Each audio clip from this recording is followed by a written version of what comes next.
Saudi Arabia imetangaza kuanzisha muungano wa dharura wa kimataifa kwa ajili ya kufadhili mamlaka ya Palestina, yaani PA, unaosimamia baadhi ya maeneo ya ukingo wa magharibi uliokaliwa na Israel, huku ikiweka wazi kuwa itachangia dola milioni 90 sawa na zaidi ya shilingi bilioni 230 za Kitanzania. Waziri wa mambo ya nje wa Saudi Arabia, Mwanamfalme Faisal bin Farhan, alitoa kauli hiyo juzi jijini New York pembezoni mwa mkutano wa 80 wa Baraza Kuu la Umoja wa Mataifa, akisema msaada huo utafanyika kwa kushirikiana na washirika kadhaa wa kimataifa. Namnukuu, Saudi Arabia itatoa msaada wa moja kwa moja wa kifedha kwa mamlaka ya Palestina sambamba na washirika wengine muhimu, alisema Mwanamfalme Faisal, mwisho wa kumnukuu. Tangazo hilo lilitolewa wakati wa kikao cha muungano wa kimataifa wa utekelezaji wa suluhisho la mataifa mawili kilichojumuisha mawaziri wa mambo ya nje kutoka Saudi Arabia, Misri, Jordan na Norway.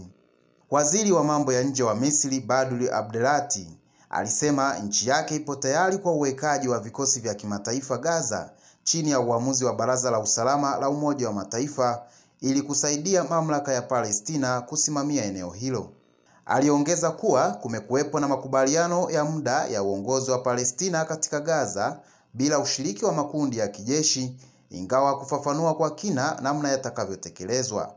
Kwa upande wake, waziri wa mambo ya nje wa Jordan, Ayman Safad, alisema kuna mwafaka wa kimataifa juu ya suluhisho la mataifa mawili, lakini kizuizi kikuu ni msimamo wa serikali ya Israel. Namnukuu, Waziri Mkuu Benjamin Netanyahu amekuwa akitangaza wazi kwamba hataruhusu kuanzishwa kwa taifa la Palestina. Vitendo vyake ikiwemo mauaji ya halaiki Gaza, upanuzi wa makazi na unyang'anyi wa ardhi ukingo wa magharibi vinazuia kufikiwa kwa amani ya kudumu na ya haki, alisema Safad, mwisho wa kunukuu. Awali, Rais wa Palestina Mahmoud Abbas akihutubia Baraza Kuu la Umoja wa Mataifa alisisitiza haja ya kuipa mamlaka ya Palestina mamlaka kamili ya kusimamia Gaza.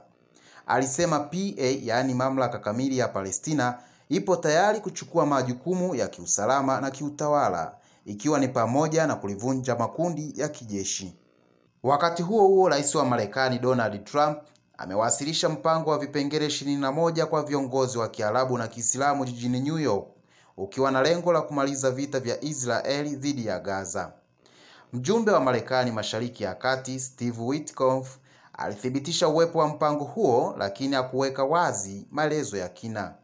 Hata hivyo, jarida la Axios liliripoti kwamba mpango huo unalenga kusitisha mapigano ya kudumu, kuachiwa kwa mateka wa Israeli waliobaki na kuondoka kwa hatua kwa majeshi ya Israeli kutoka Gaza. Mpango huo pia unahusisha kuanzishwa kwa uongozi mpya Gaza bila ushiriki wa Hamas, lakini ukiwa na nafasi kwa mamlaka ya Palestina na kuungwa mkono na kikosi cha usalama cha kimataifa chenye wanajeshi kutoka nchi za Kiarabu na Kiislamu. Aidha, nchi hizo zitatakiwa kufadhili ujenzi mpya na kuisaidia serikali mpya ya Gaza.